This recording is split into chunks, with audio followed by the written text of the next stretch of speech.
President Trump wants industrial firms to return production to the US, but what does that mean for them?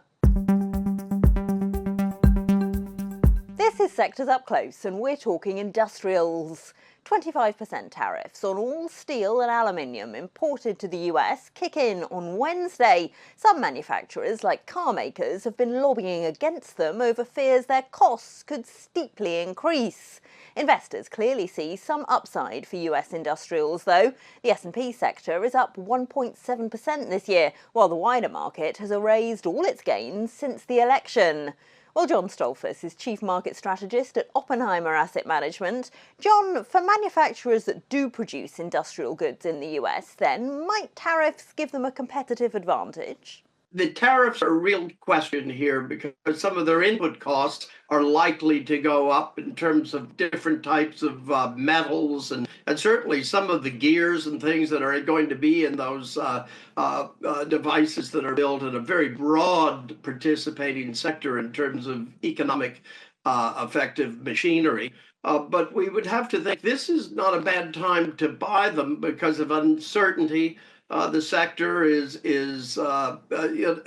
underperformed the other sectors last year in a great year, but has great, phenomenal prospects. We wouldn't quite say great expectations, but if you right-size expectations, there's so much that has to be done in the industrial space, whether it's from roads, defense, aerospace, commercial aerospace, power generation, healthcare equipment, all kinds of stuff for even consumer discretionary that manages inventories and things like that, and design equipment. It's a fabulous space and one very well positioned in the digital age. Clearly, though, the Trump administration wants companies to return their industrial production to the US. Will it make financial sense to do that? Yes, it does. And so we think these US-based companies, although they are global and have manufacturing places around the world, I mean, they're in China, they're throughout Europe, they're in the UK and throughout Latin America.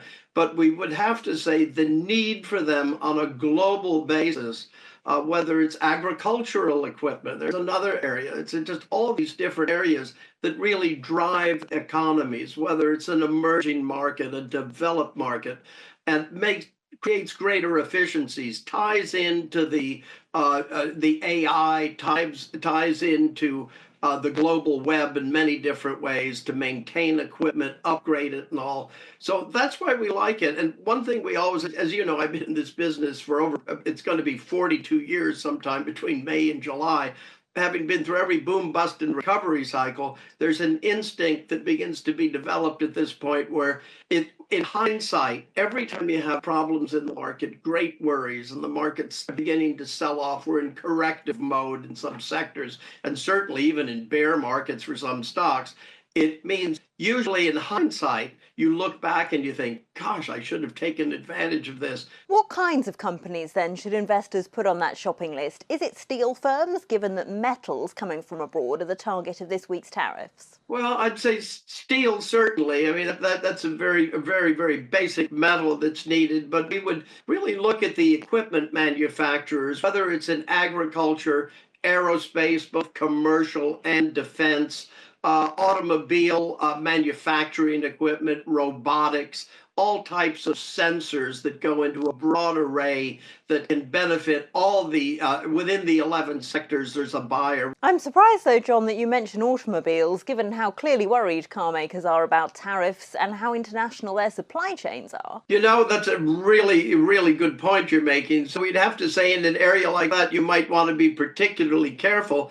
But the idea is we really are at a point where, you know, stateside, it turned out that the consumer and automobiles can wear out and people have accidents. And today they're all made out of plastic and all. So it's easy to total a car if the computers get damaged in a car. So we always think there's a certain element calling on the need for parts, and the sophistication of the automobile, autonomous vehicles on the verge of at least taxis in certain cities are beginning to happen. We just think it's the opportunity. You have to balance it with the risk. But usually, again, in hindsight, one says, gee, that was a good point. I should have been investing in that area. And you don't want to think that way often. You'd rather say, gosh, I'm glad I got the dipped my feet in the water, so to speak. That was John Stoltzfus of Oppenheimer Asset Management. Don't forget, you can watch more videos on Reuters.com.